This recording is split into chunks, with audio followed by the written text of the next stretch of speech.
Libro de los Salmos, capítulo 37, verso 5. Dice la palabra de Jehová: encomienda a Jehová tu camino y confía en Él, y Él hará. Con esas palabras invitamos al pastor al siguiente servicio.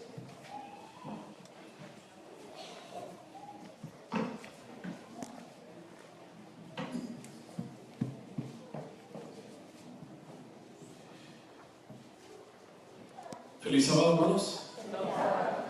Antes de comenzar el tema, quisiera hacer notar algo muy importante. Es un privilegio para esta iglesia tener gente de la talla como los que tuvieron hoy la música especial.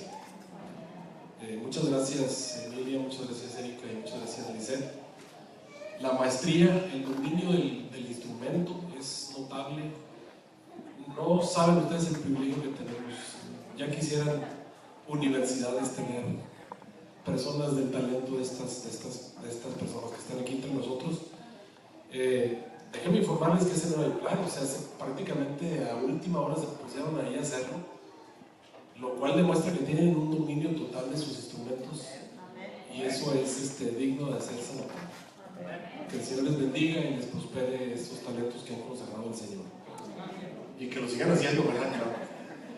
Y que no se les suba tampoco, porque después la caída es más fuerte. No, ya siempre están bien dispuestos lo que están diciendo aquí, y realmente es un gozo poder escuchar este tipo de música. En la iglesia nos eleva, nos acerca al Señor. Esta mañana voy a hablarles acerca del error que cometemos la mayoría de los cristianos en nuestra vida cristiana. La mayoría de los pastores, la mayoría de los dirigentes de iglesia. Muchas personas me han dicho, ahora que estamos comenzando en este mes de julio, los nuevos cargos, los nuevos dirigentes, muchos me dicen: pastor, no soy digno. Algunos me dicen: pastor, no me siento capacitado. Pastor, tengo miedo a regarla. Así con esa palabra mexicana, regarla. Esparramar. El que conmigo no recoge, la riega. Y algunos me mencionan: pastor, ¿qué vamos a hacer? ¿Cómo podemos tener seguro que vamos a tener éxito en lo que emprendemos? Y el secreto está en una sola frase: nunca debes soltar. El cristiano tiene que tener en cuenta que hemos sido llamados a tener una nueva vida. Y nos quedamos en la frase una nueva vida, y se nos olvida que la nueva vida se completa una nueva vida en Cristo. Sin Cristo es la antigua vida, es la vida vieja, es el viejo. Exactamente igual que como nacimos, solos. Se nos olvida que el Señor Jesús ha dicho: yo estaré contigo. El texto clave de esta mañana, Salmo 37:4: pon asimismo tu delicia en Jehová, y Él te dará las peticiones de tu corazón. Y luego el versículo que todo el mundo lo sabemos, lo repetimos a las 3, lo que está en amarillo: 1, 2, 3. Encomienda a Jehová tu camino, espera en Él, y Él hará. Hebreos 11:6 nos dice que sin fe es imposible agradar a Dios, porque es menester que el que Dios acerca primero crea que Dios existe. En segundo lugar, que es galardonador de aquellos que le buscan, de aquellos que le están buscando. Dios va a cuidar de ti, Dios se va a encargar de tu camino. Si tú crees que existe y estás dispuesto a adorarlo y estás dispuesto a servirle. La fe es la certeza de lo que se espera, la convicción de lo que no se ve, de acuerdo a Hebreos 11:1. Eso quiere decir que tenemos que creer que hay un mundo invisible a nuestro alrededor. A mí se me olvida, a ti se te olvida, a todos los seres humanos se nos olvida, porque vivimos generalmente por vista, y se nos olvida que no debemos vivir por vista. Si pudiéramos ver, veríamos a nuestro alrededor un mundo en el que hay un conflicto, una guerra espiritual entre ángeles, conflicto constante, cosas que tú y yo no vemos. Si pudiéramos verlas, sería muy difícil vivir. Dios cerró por misericordia los ojos que había colocado especiales para que a través de eso pudiésemos ver los ángeles y pudiésemos comunicarnos con Dios y hablar con ellos. El conflicto que nos rodea es tan intenso, es tan real, es tan terrible que no podríamos vivir tranquilos en esta tierra. Sin embargo, Dios quiere que tú y yo recordemos a través de la fe que no estamos en un lugar de paz, estamos en medio de un conflicto, en medio de una guerra. Aquí en la iglesia, en este mismo momento, hay ángeles de Dios aquí, sentados, o tal vez parados, no sé, no puedo verlos, pero sé que están aquí. Y desgraciadamente también hay ángeles de Satanás presentes. Y seguramente hay una mirada entre ellos ahorita en este momento, al hablar yo de ellos. No sé cuántos estén aquí a mi lado, espero que sean varios. Y espero que estén por delante y por detrás. Y arriba. Para que no tengan ninguna forma de llegar a mí. Pero hay, obviamente, aquí ángeles de Satanás que saben de lo que estoy hablando, que están buscando la oportunidad de hacer que tú, de alguna manera, no recibas lo que tienes que recibir. O de alguna manera, el mensaje que se va a presentar en esta mañana no puede llegar a nadie más. Y no es porque este mensaje es especial, sino porque eso es lo que hacen todos los sábados, es lo que hacen todos los cultos. Vienen a este lugar nada más a poner problemas, a evitar que la palabra de Dios llegue con poder a nuestros corazones. Se va el internet. A través del internet, por supuesto. Se va, no lo quita. Se va el internet y se lo quita y así se va. Bueno, también es parte del conflicto, es parte de la guerra.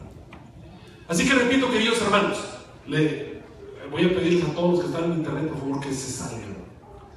Recuerden que estamos tratando de transmitir y hay una buena cantidad de personas que tienen prendido su celular, y si tienen prendido su celular y de alguna manera han entrado a este lugar, por alguna razón el internet no regresa. Así que les pedimos que apaguen su teléfono, que les van a llamar en este momento, y si te llaman tampoco les vas a contestar. O sea que tu teléfono no lo necesitas absolutamente para nada. Así que, por favor, los que tienen prendidos sus celulares o cualquier aparato que pueda tener algún tipo de señal, desconéctenlo para que le permitan aquí a las personas de la iglesia utilizar el internet libremente y sin ninguna complicación. Hay otras personas que nos están viendo a través de internet y están desesperados porque se nos corta la señal. ¿Y a qué se debe? A que un hermano que está aquí escuchando tiene prendido el celular ahí en su bolsa y entonces de alguna manera no está permitiendo que el mensaje pueda salir. Pero bueno, regresemos a la lucha espiritual en la cual nos encontramos. ¿Sabes qué es cierto? No tenemos nada que temer en el futuro, dice la hermana White en los Testimonios tomo 3, a menos que se nos olvide la manera en la que Dios nos ha conducido en el pasado y prácticamente las cosas que nos ha enseñado nuestra historia pasada. Yo tengo muchas cosas que temer entonces en el futuro, porque cuando veo el futuro me doy cuenta que cuando veo mi pasado veo que muchas veces me he soltado la mano del Señor y me he estrellado tantas veces. Entonces tengo miedo del futuro, y lo único que tengo miedo del futuro es que me vaya a soltar de la mano de Dios. Porque cuando te sueltas de la mano de Dios, la riegas. Cuando te sueltas de la mano de Dios, cometes los errores. Y el miedo que tengo es cometer algún error que no pueda enmendar el poder del Señor. Es cierto, Dios ha sido misericordioso, he cometido muchos errores muy graves, y sin embargo Dios ha sido misericordioso conmigo, de alguna manera ha enmendado mis errores y los ha compuesto, y me ha permitido permanecer hasta aquí. Pero constantemente Satanás está tratando de que tus errores sean cada vez mayores. Y es aquí donde empiezas a ver el futuro y debes pensar que nunca debes soltarte de la mano de Dios.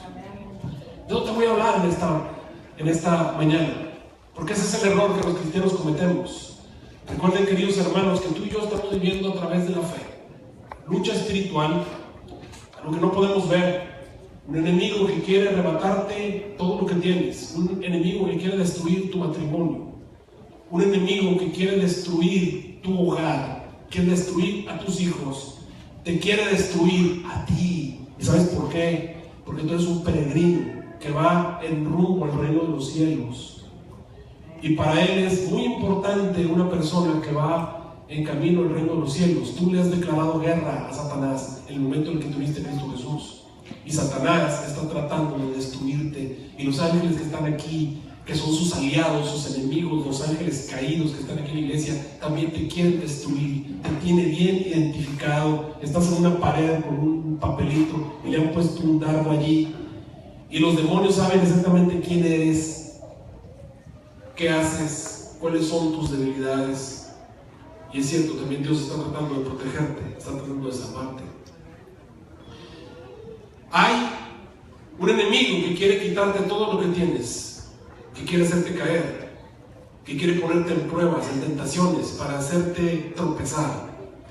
Hay un enemigo que quiere desanimarte, hacer que te salgas de la iglesia, hacer que tengas tantos problemas, que tengas tantas dificultades, que se te olvide el mundo invisible, que pierdas de mirar a Cristo Jesús, que pierdas el objetivo, la vida eterna, la salvación, la nueva Jerusalén, que se te olviden los grandes héroes de la fe que han vencido a través de la fe. Hay un enemigo que te quiere vencer. ¿Y sabes cuál va a ser el problema? Seguramente vas a perder y vas a ser derrotado si cometes el error de soltarte del único que te puede ayudar a vencer, que es Cristo Jesús. Así que este sermón tiene el objetivo de recordarte lo que tienes que hacer para poder vencer, que es no te sueltes nunca. Nunca te sueltes. Y si por algún momento te das cuenta que te soltaste, vuelve y apriétalo una vez más. Y el Señor puede recomponer las cosas que has cometido en el tiempo que estuviste suelto. Te voy a contar una historia que está basada en los capítulos de Josué, capítulo 2, capítulo 8, del 2 al 8. Obviamente no lo vamos a leer en la Biblia porque si no, no vamos a estar aquí toda la mañana. Te voy a contar la historia, es una historia muy conocida. Es la historia de la conquista de la Canaán, por lo menos de la inicia de la conquista de la Canaán. Y comienza con un hombre llamado Josué. Josué había sido llamado para ser el sucesor de Moisés. Y qué trabajo tan difícil ser el sucesor de Moisés, porque Moisés había sido un gran líder. Tan grande es que en este momento Moisés está en el cielo. Seguramente, no sé si sintoniza los sermones que tenemos en Torrán, no creo. Pero vamos a suponer que en algún momento tal vez nos vea. Vamos a ver lo que ellos tienen que ver. Es un acto público en el que por lo menos todos los que están en la atención te han visto. Así que estoy seguro en este momento ya que Moisés por lo menos te ha visto una vez en tu vida. Te ha visto. Te vio el día que te bautizaste. Así que ahí está, anotado en el libro de la vida. Y bueno, Josué tenía que sustituir a Moisés en la dirección del pueblo de Dios. Misión imposible, gente rebelde, gente problemática, tantos problemas, dificultades. A veces los pastores, cuando vemos hacia una iglesia, se nos informan acerca de las características de las iglesias y empiezan a temblarte las piernitas. Empiezan a decir, ay, voy a ir a tal iglesia y esta iglesia tiene esto, y empiezan a decirte las cosas que hay, y por allí te enteras de que han salido corridos varios pastores, ¿verdad?, de la zona. Y entonces empiezas a decir, wow, ¿qué vamos a hacer? ¿Qué vamos a pensar? Y a veces empezamos a temer del futuro porque se nos olvida la manera en la que Dios hablaba del pasado. Y ya no tenemos miedo porque Dios ha ayudado, pero el miedo es a soltarnos de la mano de Dios. Y ahí está Josué temblando acerca de lo que viene en el futuro. Así que Josué estaba contemplando la Canaán y lo primero que se le ocurrió, dijo, bueno, vamos antes de cruzar el Jordán, vamos a enviar unos espías, por lo menos unos espías que me digan cómo está la cosa, cómo funciona el asunto en Canaán. Y enviaron unos espías y llegaron a Jericó, que era la primera ciudad amurallada de la zona. Y estos dos espías, de los cuales no se nos habla sus nombres, solamente nos dicen los dos espías, fueron a Jericó y se hospedaron en la casa de una ramera llamada Rahab.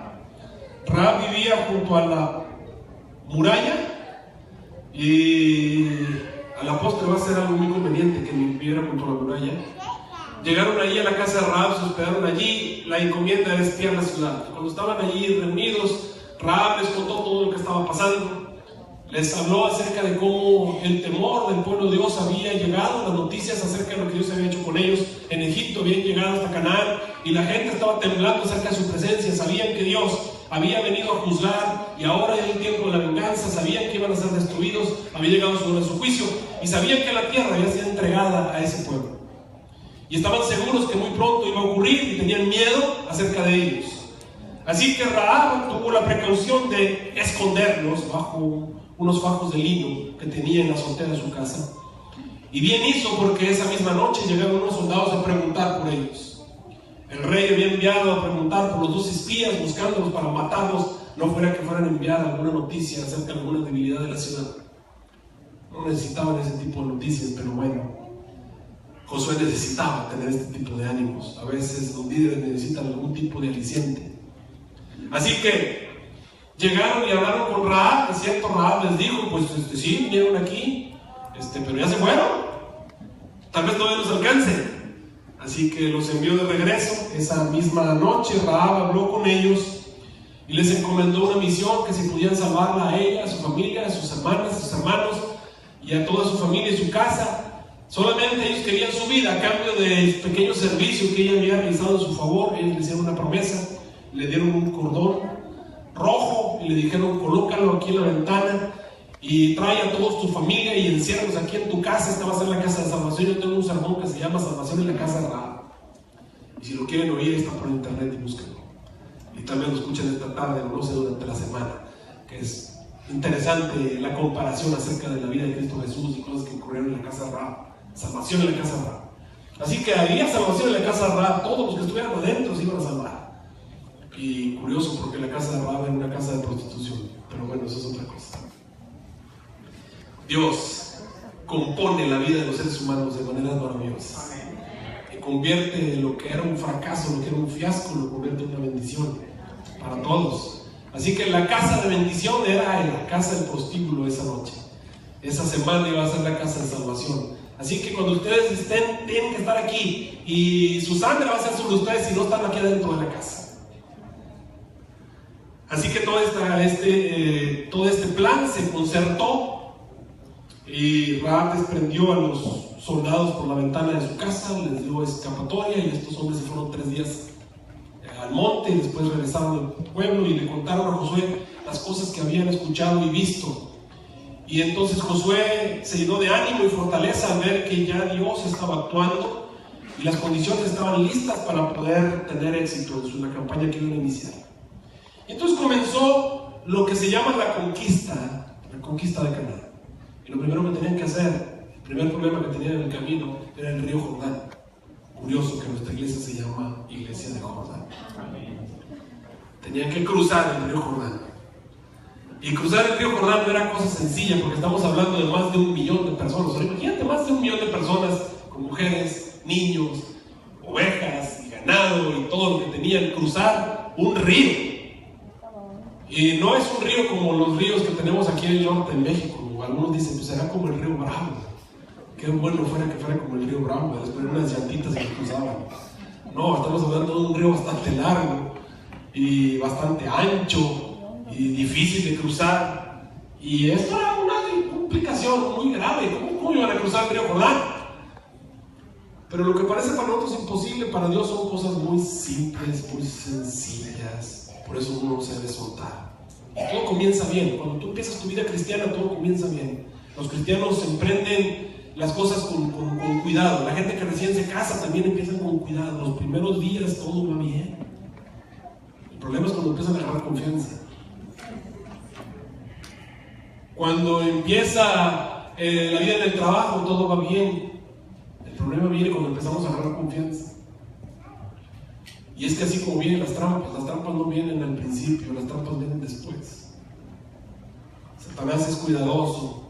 Él sabe, él está buscando el momento en el que te sueltas. Mientras estés aferrado, no hay manera. Tiene que buscar el momento en el que te soltaste. Buscó a la mujer cuando estaba separada de su marido, la agarró sola. Eso es lo que Satanás quiere, agarrarte solo. Eso es lo que él está buscando, es lo que está esperando. Una oportunidad. Y bueno, en el principio de la vida cristiana estamos aferrados al Señor, es difícil. Bueno, al principio de la conquista, todos estaban aferrados al Señor. Seguían al pie de la letra sus instrucciones. Minuciosamente, cuidadosamente, seguían al pie de la letra todo lo que Dios les dijera. Y con más, se van a enfrentar a una ciudad, quién sabe, a murallas. El río, ¿cómo lo pasamos? Bueno, Dios les da instrucciones acerca de cómo lo tienen que hacer. De hecho, les dijo que iban a seguir al arca, el camino del arca, sigan al arca. Y lo que dice Josué 3:4, les dijo, para que sepáis el camino por el que deben de ir. Jesús dijo, yo soy el camino, ¿qué más? La verdad, en la vida. Nadie viene a la tierra de Canaán, a la tierra prometida, a la salvación, a la victoria, si no viene por mí. Así que hay que seguir a Jesús, y ahí va el arca. Y el arca va a ir enfrente. Y Y van a seleccionar a 12 hombres y los van a escoger dentro del pueblo, y esos 12 hombres van a tener una misión especial. El arca va a pasar delante, y cuando entren en el río se va a detener. El río se va a detener. Sí, ¿y qué puede hacer un humano para detener el río? Pues tendremos que construir unos diques y hacer una especie de represa, y eso nos va a llevar un montón de tiempo. Tal vez el hombre podría haber detenido el río, pero ese día, ¿qué podían hacer? Nada. Eso lo puede hacer Dios. Así que se va a detener el río, va a pasar el arca, y el arca se va a detener en medio del río. Y ahí donde se detengan en fijo, entonces va a pasar todo el pueblo, todos los soldados y todas las mujeres y todos los niños, todos los ganados van a pasar al otro lado del río. Y así fue. El arca comenzó a pasar, el Señor les dijo que se mantuvieran a una distancia para que supieran por dónde iba a pasar el pueblo de Dios. Me gusta pensar en este acto de pasar a través del río como el momento en el que tú decides finalmente entregar tu vida al Señor Jesús. En el Evangelio se nos dice que el pueblo de Dios, cuando salió de Egipto, fue bautizado en el Mar Rojo. No sería este el segundo bautismo de los que no fueron bautizados, porque estos nacieron en el desierto. El momento en el que tú te bautizas es el momento en el que decides tener una vida distinta, una vida nueva. Romanos 6:4 dice: porque somos sepultados juntamente con Él a muerte por el bautismo, para que como Cristo resucitó a los muertos por la gloria del Padre, así también nosotros andemos en novedad de vida. Querido hermano, eres miembro de la Iglesia Adventista, tienes una vida diferente, distinta a la que naciste. Sí, se requiere una forma de vida diferente. No estoy hablando de portarse bien, estoy hablando de que vas a vivir de una manera diferente. Una vez más, no estoy hablando de portarse bien. Lo que estoy diciendo es que vas a vivir de una manera diferente. Y esa manera diferente de vivir es que ahora vas a vivir acompañado. Y gloria a Dios de que vamos a vivir acompañados, porque la compañía es nada menos y nada más que el Hijo de Dios, el Todopoderoso Cristo Jesús. El Señor Jesús se ha ofrecido para ser tu compañero de camino. Y ahora vas a vivir junto a Jesús. Antes vivías solo, pero ahora vives junto a Jesús. En la obra y en la presencia del Espíritu Santo, Jesús se ha convertido en omnipresente a través del Espíritu Santo. Omnipresente quiere decir que Él puede estar junto a cualquiera, junto a todos al mismo tiempo. Esa es la omnipresencia. Por eso el Señor Jesús les dijo: a ustedes les conviene que yo me vaya. Si yo no me fuere, ustedes no van a tener consuelo. Les voy a enviar un consolador para que esté con vosotros. ¿Cuánto? Para siempre. Va a estar siempre con ustedes. Así que ese consolador fue enviado, está a tu lado, está contigo, para que tus oídos escuchen a tus espaldas palabra que diga: este es el camino, anda por él. ¿Y qué recibimos después de que nos bautizamos? El Espíritu Santo. El Espíritu Santo. Así que al salir del bautismo, tú puedes ahora andar en novedad de vida. Ahora vas a andar acompañado. ¿Pero de qué sirve estar acompañado si ahora sí que ni lo tomamos en cuenta? Seguimos viviendo igual que antes. Ahora está a tu lado, no lo puedes ver, es cierto, es invisible, es cierto, pero no estamos peleando la batalla de la fe. ¿Y qué cosa es la fe? La certeza de lo que se espera, la convicción de lo que, la convicción de que el Señor Jesús está contigo ahora, porque tú firmaste un papel. ¿Cómo lo firmaste al momento de bautizarte?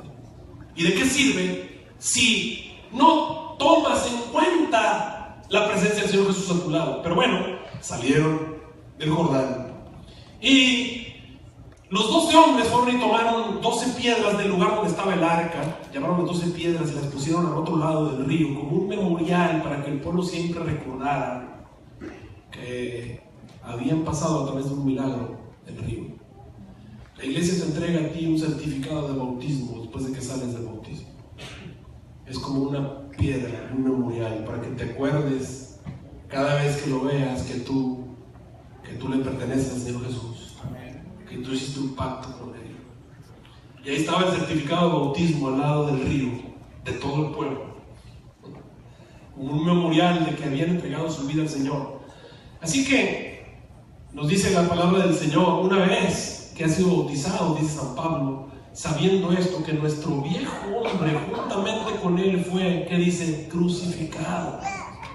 Y si morimos con Cristo, creemos que también, ¿qué dice él? Viviremos sin él. Eso es lo que dice él. No, viviremos con él. O sea, después del bautismo ahora vamos a caminar con Jesús. Por eso también dice en Gálatas 2:20, con Cristo un día estoy, el día siguiente no estoy. No, todos los días estoy juntamente crucificado y vivo con el Señor nada más el sábado a las 11 de la mañana, como los 7-Eleven de la iglesia adventista. Y algunos son 7-11:30. Llegan a medio sermón. Así que, no, con Cristo estoy juntamente crucificado y ya no vivo yo. Dice, ahora vive Cristo en mí y lo que sigo viviendo en la carne, lo vivo en la fe. ¿Qué te dije? La fe. La fe. ¿Cómo puedes vivir con Cristo? Pues lo vivo en la fe. Creo que Jesús va conmigo, creo que Jesús está a mi lado. Y que nunca me debo soltar, y como nunca me suelto, lo que vivo en la carne, lo vivo en la fe del Hijo de Dios, el cual no se entregó a sí mismo por mí. Así que, de modo que si alguno está en Cristo, ¿qué pasa con esa persona? Se convierte en una nueva criatura, las cosas viejas pasan, todas son hechas nuevas. Y Josué fue a ver la ciudad por sí mismo, la ciudad amurallada, y cuando estaba contemplando la ciudad amurallada acerca de lo que iba a hacer, no tenía la certeza de la fe, de que realmente estuviera a su lado un ejército invisible, que realmente estuviera a su lado el Rey de Reyes, el Señor de Señores, y le parecería imposible. Y en ese momento, cuando Josué estaba caminando allí alrededor de las murallas, de pronto se dio cuenta que sí había alguien allí, nada más que estaba armado. Tengo una pregunta: ¿cuánto tiempo estuvo ese hombre allí? Todo el tiempo, así es. Nada más que en ese momento se hizo visible. Se hizo visible. Y cuando Josué lo vio, le digo, lo vio armado, dice, ¿eres tú de los enemigos o de los nuestros? Y se le queda viendo y dice, ninguno de los dos. Soy el príncipe de los ejércitos del Todopoderoso. Y en ese momento Josué cae de rodillas y empieza a orar, dice, ¿cuáles son las instrucciones? ¿Qué tengo que hacer? Y entonces vienen ahora así las instrucciones minuciosas y detalladas de lo que tienes que hacer. Minuciosas y detalladas de lo que tienes que hacer. Y esas instrucciones Josué fue y se las leyó al pueblo. Y se las comunicó y le dijo, vamos a hacer así, así, así, así. Acuérdense, vamos a pasar todos los días, 7 días. Vamos a ir rodeando la ciudad, caminando en pos del arca. Una vez. El siguiente día, otra vez, caminando en pos del arca. Otra vez. La siguiente otra vez, lo vamos a hacer durante 7 días. Y el séptimo día le vamos a rodear no solamente una vez, lo vamos a rodear 7 veces. Y al final de las 7 veces vamos a gritar. Y cuando gritemos las murallas se van a caer. Sí, eso dijo. ¿Es una estrategia? Sí, es una estrategia. Y tú conoces la historia es muy famosa. Caminaron 7 veces. Yo me imagino que la gente que estaba en la ciudad decía, estos locos, ¿qué quieren hacernos? Nos quieren volver locos. ¿Cuándo nos van a atacar? Bueno, el milagro ocurrió obviamente el séptimo día, cuando Josué dio una señal después de haber caminado la 7ª vez durante 7 veces el último día, el séptimo día, y cuando todo el mundo gritó, entonces ocurrió lo increíble. Ese terremoto llegó, las murallas se sacudieron, comenzó a caerse, se cayeron todas las murallas menos un pedazo de la muralla. ¿Tú sabes cuál era el pedazo que no se cayó? Porque estaba junto a la muralla. Así que estoy seguro que no se cayó. Si se hubiera caído, pues no se habrían salvado. Después de la misma historia nos dicen que se salvaron. Pregunto, ¿por qué no se cayó la casa de Rahab al suelo? ¿Por qué no se cayó? Se cayó toda la muralla, esa, menos esa. ¿Por qué? ¿Por qué no se cayó? Para empezar, ¿quién tumbó las murallas? Fue Dios. Por eso el Señor dijo, mira, lo vas a hacer de esa manera para que sepas que esta conquista no es tuya, es mía. Y que esta guerra, aunque tú después vas a andar peleando y dando navajazos y vas a pensar que yo soy muy bueno para dar Y a veces yo pienso, oye, yo soy bueno para predicar. Para nada. Es Dios. Y en el momento en que yo empiezo a pensar que soy yo, me va mal. Me va mal. Ese es el punto. Es Dios el que hace eso. Es Dios el que hace la guerra. Es Dios el que dirige los ministerios de la iglesia. Es Dios el que dirige a los directores. Es Dios. En el momento en el que la persona se suelta en la mano y empieza a mirarse a sí mismo, entonces empiezan los problemas. Es Dios. Es Dios el que debe dirigir tu matrimonio. Es Dios el que debe dirigirte en tu problema. Es Dios el que debe dirigirte en tu negocio. Es Dios el que tiene que dirigirte en todas las cosas que hagas. Cuando no es Dios y cuando tú piensas que eres tú, entonces empiezas a tener problemas. Tú eres una nueva criatura. ¿Sabes por qué es una nueva criatura? Porque ahora vives en Cristo, junto con Cristo. Jesús camina contigo. Antes andabas solo. Si se te olvida y empiezas a vivir solo como antes, pues entonces vas a vivir solo como antes. Por eso el Señor les dijo, mira, vas a hacer todo esto. Esto va a ser una señal, un memorial de que esta conquista, estas batallas no tienen nada que ver contigo. Todo lo que ocurra aquí voy a ser yo el que lo está haciendo. Así que se cayeron las murallas. ¿Sabes por qué no se cayó esa casa de Rahab? Porque la promesa que hicieron esos dos hombres, también estaba Dios allí con ellos cuando se hizo la promesa. Y Dios respetó la promesa que hicieron dos hombres, que no eran Josué, porque no fue Josué el que hizo la promesa. Pero con eso te demuestra que ahí andaban los ángeles. Los ángeles tomaron nota de lo que el pueblo de Dios prometió. Así que, querido hermano, no tomes como una cosa ligera las promesas que tú haces como cristiano. Porque los ángeles saben lo que tú dices y lo que tú haces. El pueblo de Dios prometió que los iba a salvar, los vamos a salvar. La casa no se cayó. Y bueno, todas las murallas se cayeron. Fue una completa victoria. Y me gusta esta foto porque la única muralla que está, la única casa que está viva es la que tiene el hilo rojo. Así que, ¿por qué cayeron las murallas de Jericó? Bueno, Hebreos 11:30 nos dice que fue por la fe. Por la fe cayeron los muros de Jericó después de rodear los 7 días. Pero ahí es donde vienen las complicaciones. El momento en el que no te das cuenta de qué se trata la nueva vida. Un hombre del pueblo decidió quedarse con el oro y con los bienes que encontró. Déjame recordarte que el Señor les había dicho al pueblo que todo lo que encontraran en Jericó, todo, especialmente el oro y la plata, iban a ser llevados al templo, era de Dios.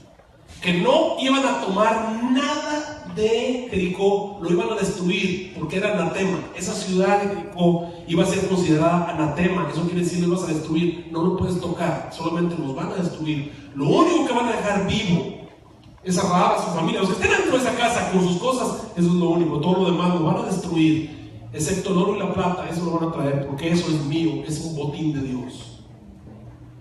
Y esas fueron las condiciones. Esta victoria ganada a través del Señor.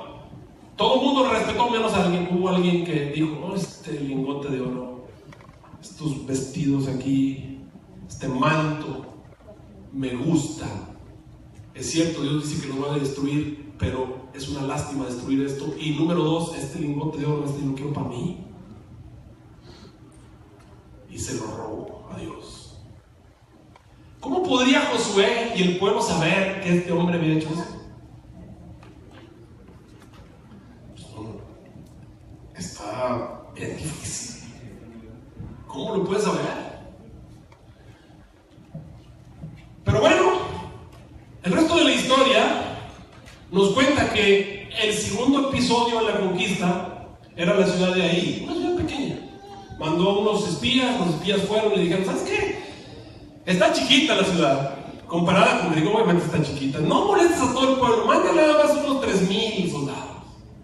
Con 3,000 hacemos. Si esta la conquistamos, no, ¿qué ella va a hacer? Ahora sí, pan comido. Esto está fácil. Eso yo lo sé hacer. Si pude con ella, pues con esta más. Así piensan algunos pastores cuando les dan una iglesia y les dan otra, ¿no? No, si fui pastor allá, no está fácil. Y vienes y te ensartas, porque te salieron hermanitos, son poquitos, pero picosos, ¿verdad? Ahora siguen chiquitos pero picosos. Bueno, así que los mandaron con los de la ciudad de ahí. ¿Y sabes qué les pasó? Les pusieron una corretiza, les salieron panal de avispas, ¿no? Pensaron que eran abejas y terminaron siendo avispas, y luego los corretearon. Mataron a 36. Y ahora sí, la cosa se puso color de hormiga para Josué. Y el pueblo lloró. Y Josué ahora sí cae de rodillas y llora amargamente: Señor, ¿por qué? ¿Por qué nos hiciste volver las espaldas? Ahora la fama va a correr, va a ser blasfemado tu nombre. Ahora sí ya volvimos, la cosa se puso muy fea la situación.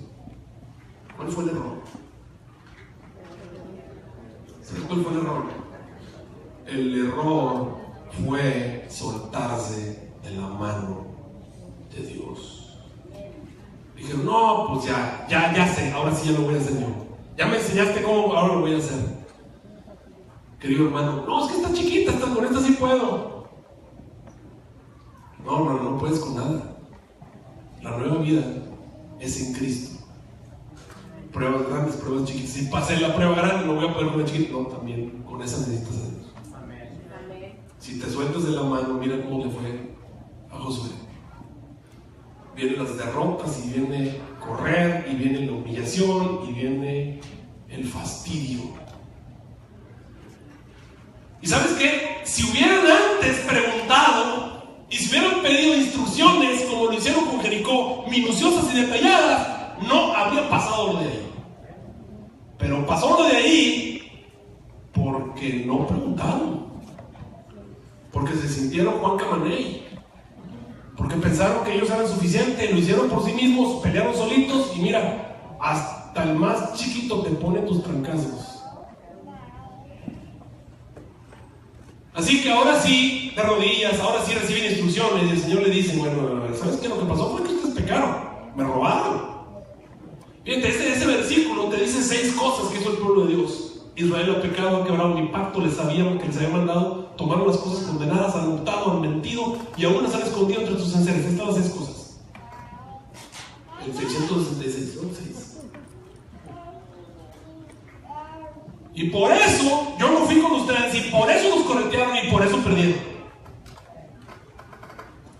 Así que, si tú quieres tener victoria, lo primero que tienes que hacer, otra vez, levántate, santifica al pueblo, tienes santificados para mañana. Porque el Señor Dios de Israel así dice: cosas condenadas hay en medio de ti, Israel, no podrás hacer frente a tus enemigos hasta que quites de medio de ti las cosas condenadas. Y no quiero perder mucho tiempo en esto, porque hay cosas más importantes. Tuvo que hacer una suerte. Cuando viene Josué y le dice al pueblo: hay alguien que tomó del anatema, hay alguien que se quedó con el dinero de Dios. ¿Quién es? Salga adelante. ¿Sabes qué? Acán no quiso salir, que es el que se había quedado con eso. No quiso salir. Tuvieron que hacer suertes, y salió la tribu de Judá, y no salió. Luego salió la tribu de su familia, y luego se fue con el hijo de, finalmente hasta que salió él. Ahora sí que no eres tú. Ahora sí digo: no, pues sí, ahí lo tengo guardado. Y lo fueron a buscar a la tienda y finalmente lo encontraron. Tomaron a Acán y a su familia, los apedrearon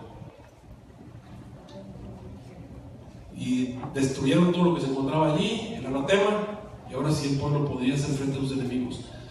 Y ahora sí vinieron las instrucciones específicas acerca de cómo tomar ahí. Y tal vez te puedes meter a ver detalladamente la historia de cómo tomar ahí. Hicieron una estrategia, se pusieron 30,000 hombres detrás de la ciudad, mandaron a 5,000, incluido Josué, para ir delante de ellos, como que eran poquitos, a pelear con ellos, unos poquitos más que la vez anterior. Y los de la ciudad, al ver que estaban perdiendo, iban a salir a perseguirlos, y después Josué se iba a hacer el que los perseguían, iba a correr como diciendo: ¡ay, ay, ay! Iban a salir, y toda la gente de ahí iba a salir detrás de ellos, y cuando los fueran correteando, Josué iba a levantar su lanza, y los que estaban detrás, viendo levantar la lanza, iban a entrar a la ciudad, y ellos iban a conquistar la ciudad y la iban a quemar. Y así lo hicieron detalladamente. Y otra vez una victoria espectacular a manos de Dios, a manos del pueblo de Dios, tomado de la mano de Dios. Queridos hermanos, ¿por qué te estoy contando esta historia? Estoy contando esta historia porque el error que cometemos todos los seres humanos en este mundo es soltarnos de la mano del Todopoderoso. Como dijo Pablo, todo lo puedo en Cristo. Todo lo puedo. Filipenses 4:3. Todo lo puedo en Cristo, que me fortalece. Pero la clave está en Cristo. Porque una cosa es que diga todo lo puedo. No, digo todo lo puedo en Cristo. Ahora sí que el ser humano, tomado de la mano de Dios, se vuelve omnipotente, pero no tiene que ver nada el ser humano, es el poder de Dios. La vida del Señor Jesús es nuestro ejemplo, ¿estamos de acuerdo? El Señor Jesús estuvo en esta tierra 3 años y medio. ¿Cuánto tiempo dije que estuvo? 3 años y medio trabajando como nadie más ha trabajado. ¿Cierto? Los primeros 30 años de su vida aquí en la tierra eran una vida normal, pero esos 3 años y medio, 3 años de ministerio, como le llamamos, fueron una guerra directa, total, sin cuartel contra Satanás. Y durante esta crisis de 3 años y medio, vamos a llamarle crisis, el ministerio de Cristo Jesús, que es impresionante. Hay mucha gente que toma lo que Jesús hacía y dice, bueno, pues él lo hacía, así hay que hacerlo nosotros todos los días. Pero el ejemplo sí, en principio. Esos 3 años y medio, el Señor Jesús tenía una costumbre. Allá de vez en cuando se iba a orar. Allá cuando se acordaba el sábado a las 11, a las 11:30, llegaba el sermón y barrido, ¿no? Y se dormía en el sermón. No, todos los días, esto era una constante en la vida de Cristo Jesús. Todos los días el Señor Jesús no salía a predicar si no había estado cerca de Dios. ¿Sabes a qué iba? ¿Sabes por qué Jesús pasaba horas orando? ¿Sabes por qué el Señor Jesús se iba temprano a orar? Antes de ver a la gente, antes de encontrarse con las personas.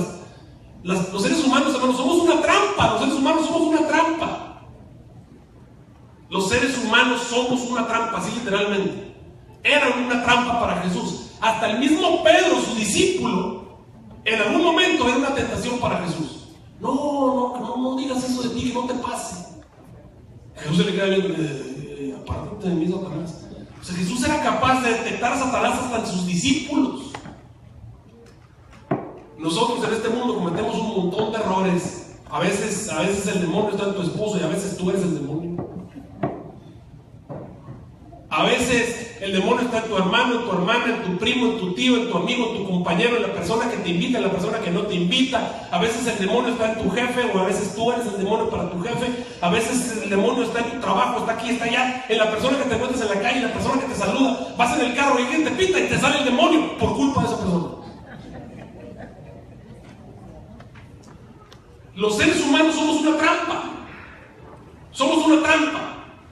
Y el Señor Jesús sabía que iba a estar en contacto con un montón de demonios y con un montón de seres humanos todos los días. Y que las tentaciones al pecado iban a estar allí. Y sabes que el Señor Jesús no se sentía capaz de salir si no tenía instrucciones específicas para el día. Así que Jesús se la pasaba horas orando, pidiéndole a Dios que le diera instrucciones específicas acerca de lo que tenía que hacer, de las cosas que tenía que responder. Y cuando tú y yo pensamos acerca de las cosas maravillosas que Jesús hacía, pensamos que Jesús las hacía por su propio poder. Pero déjame recordarte que Jesús no hizo nada por su propio poder. No hay nada en este mundo que Jesús haya hecho que nosotros no podamos hacer.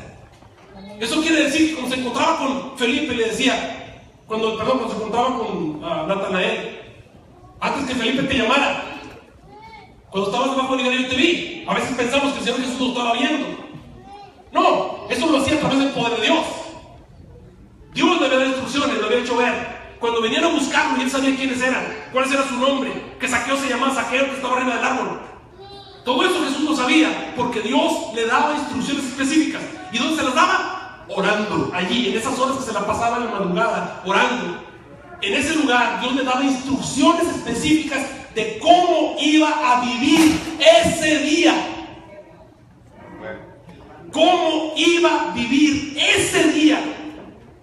Instrucciones específicas para ese día, para que no hubiera errores como el de ahí, porque en un error de Jesús estaba la salvación de todos nosotros. Así que el Señor Jesús tomó en serio su misión y luchó durante 3 años y medio, tomado de la mano del Todopoderoso. Y por eso el Espíritu de Profecía nos dice: ninguna vida fue tan llena de trabajo y responsabilidad como la de Jesús, y sin embargo, cuán a menudo se le encontraba en oración, cuán constante era su comunión con Dios. Como uno de nosotros, participante de nuestras necesidades y debilidades, dependía enteramente de Dios. Dependía enteramente de Dios, y en el lugar secreto de oración buscaba fuerza divina a fin de salir fortalecido para hacer frente a los deberes y a las pruebas. Querido hermano, el cristianismo no es solo para ser lucido el sábado y desplegado en el templo. Es para, ¿qué dice? Cada día de la semana y para cada día nuevo. Sus exigencias deben reconocerse en el taller, en el hogar, en las transacciones comerciales, con los hermanos y con el mundo. Es mejor morir que pecar, dice el hermano Juan. Mejor padecer necesidad que defraudar. Mejor tener hambre que mentir. Que todos los que sean tentados se enfrenten a Satanás con las palabras: bienaventurado todo aquel que teme a Jehová, que anda en sus caminos, etcétera, etcétera. Queridos hermanos, ¿cuál es el secreto? El secreto es no soltarse de la mano del que sabe el camino, no soltarse de la mano del Todopoderoso. El secreto para tener éxito en el matrimonio está en no soltarse. El secreto para tener éxito en el trabajo está en no soltarse de la mano del Todopoderoso. Cuando tú ves cosas que han fracasado en todas las empresas de los cristianos, siempre está el haberse soltado de la mano del Todopoderoso.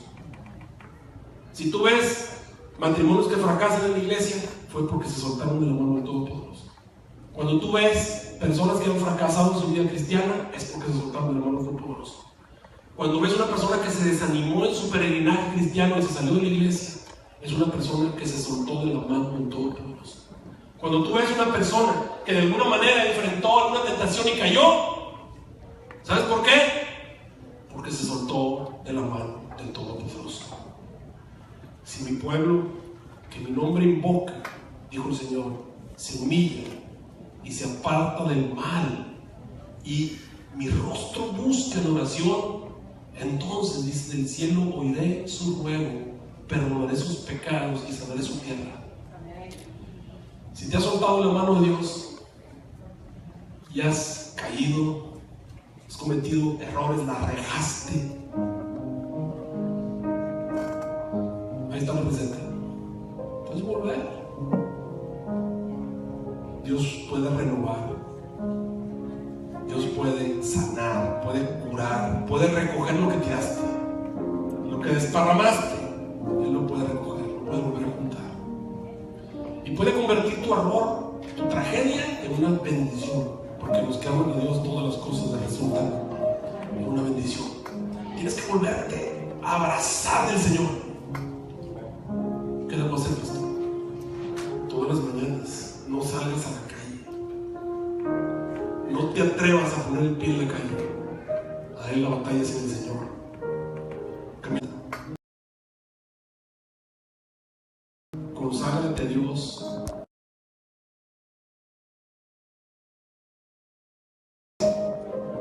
Toda mi obra, todo lo que yo tengo que hacer, sea hecha en ti. Yo no sé qué nos depara el futuro. Sé que Dios va a estar con nosotros. Sé que Dios va a estar contigo, sé que va a estar conmigo.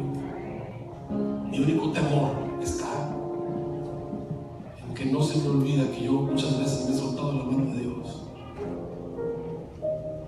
Y el único temor que tengo es que tú también te sueltes de la mano de Dios. Si no te sueltas de la mano de Dios, vamos a estar en el cielo, te lo aseguro. La conquista, la victoria es el resultado, porque no hay nada que te pueda separar separar de Cristo Jesús, ni lo alto, ni lo bajo, ni lo ancho, ni lo profundo, ni ninguna criatura. Pero tú te puedes separar si tú te sueltas de la mano de Jesús. Y eso es lo único que yo tengo miedo. Este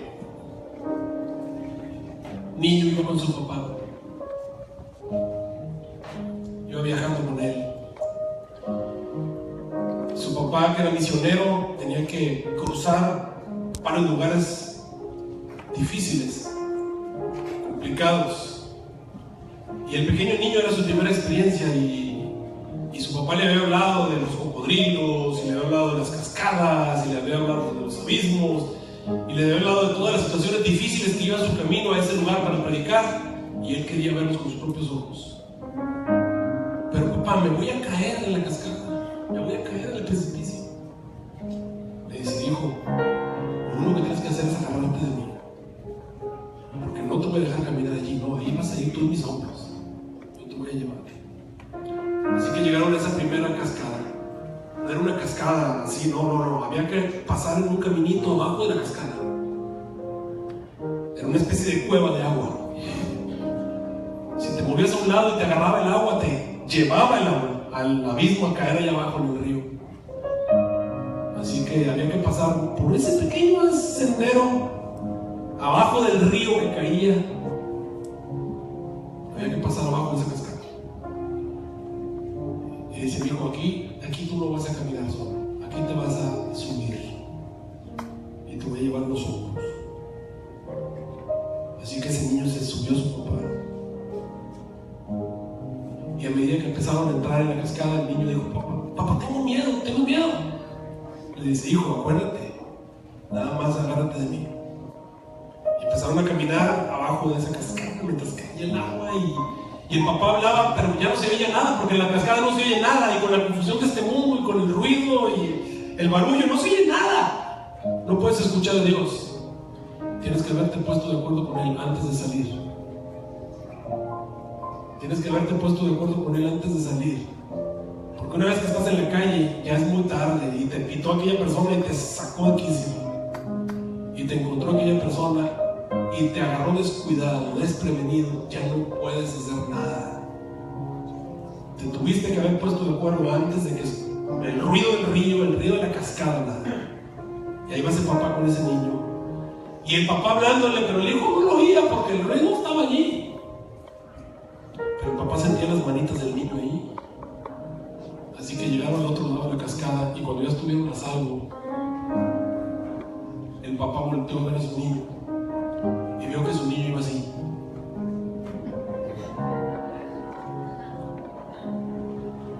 Con los ojos cerrados, agarrado del traje del papá. Y esa es la forma en que tú y yo debemos vivir en este mundo.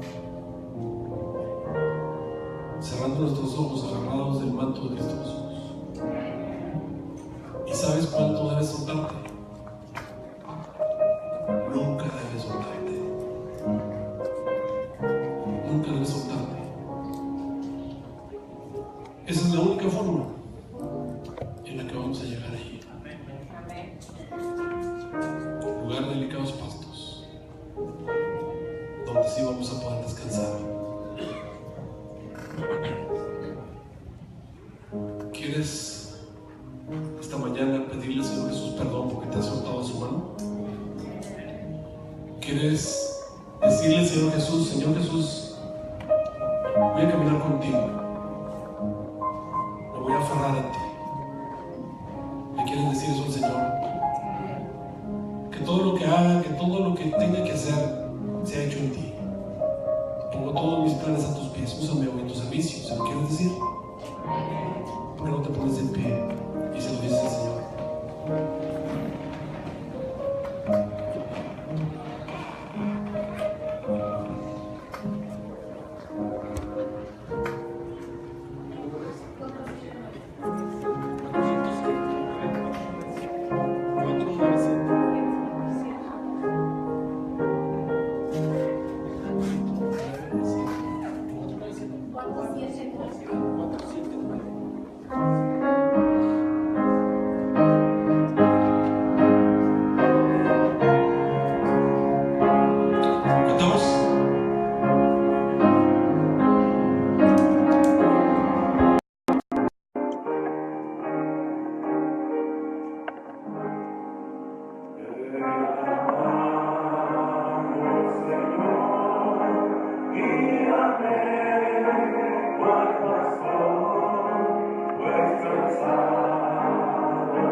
Gracias, Señor, porque a pesar de que somos rebeldes, a pesar de que somos débiles, a pesar de que hemos tropezado tantas veces, tú permaneces a nuestro lado.